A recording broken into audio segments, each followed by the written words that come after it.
Trump's tariffs have stirred up a real hornet's nest, and it's not just the usual Democrat crowd like the crazy libtards clutching their pearls. Plenty of Republicans are scratching their heads too, wondering if this is the right play. And first off, a big worry is how tariffs jack up prices on stuff coming from overseas, hitting consumers right in the wallet like a sneaky tax. Thinking about that cheap blender from China at Walmart. Slap a tariff on it, and suddenly it's not so cheap anymore. Now, both sides of the aisle see this as a problem, with liberals whining about fairness while some conservatives grumble about government overreach. But the counter-argument here is pretty straightforward.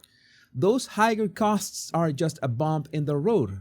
Over time, they nudge companies to make more stuff in the United States, putting cash back in workers' pockets and cutting down on relying on places like, Beijing to keep shelves stocked. And that ties right into the next gripe, which is how tariffs mess with the global supply chains, throwing a wrench into how businesses get their goods and materials.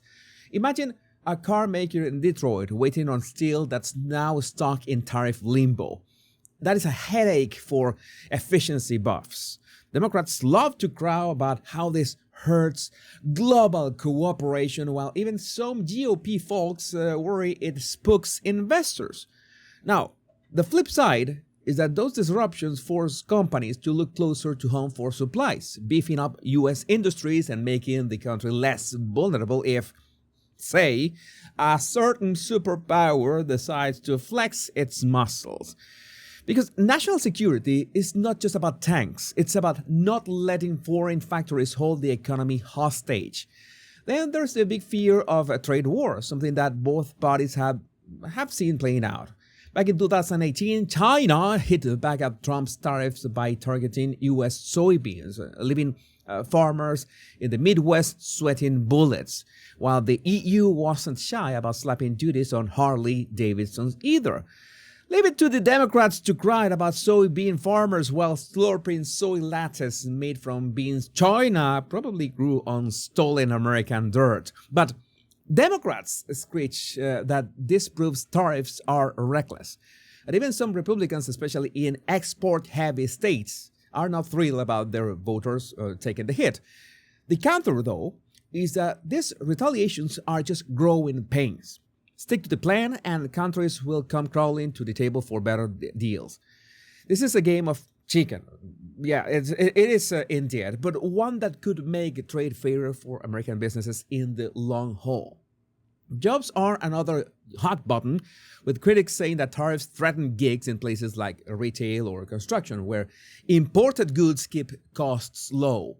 Picture a hardware store paying more for nails because of tariffs. That could mean that layoffs or higher prices that nobody wants.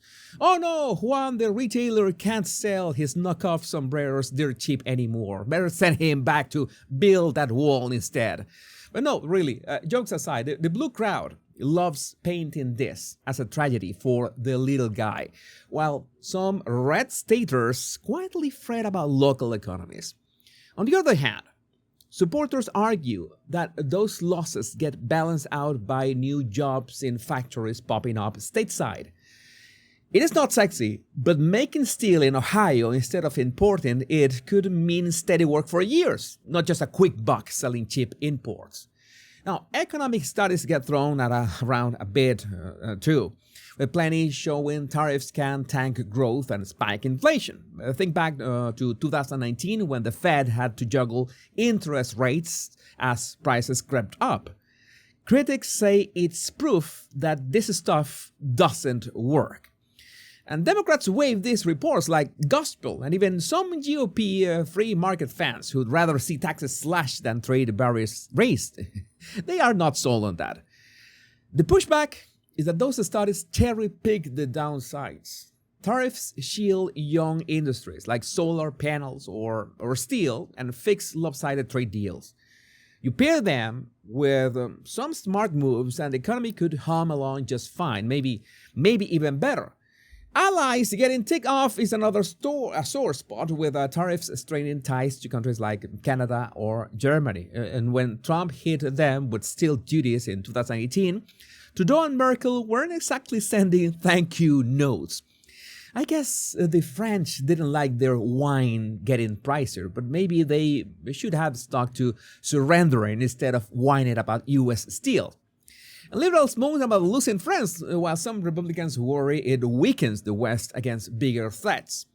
The counter here is that allies, they will get over it. They have adapted before. Plus, putting America first gives leverage, not headaches, when it's time to negotiate.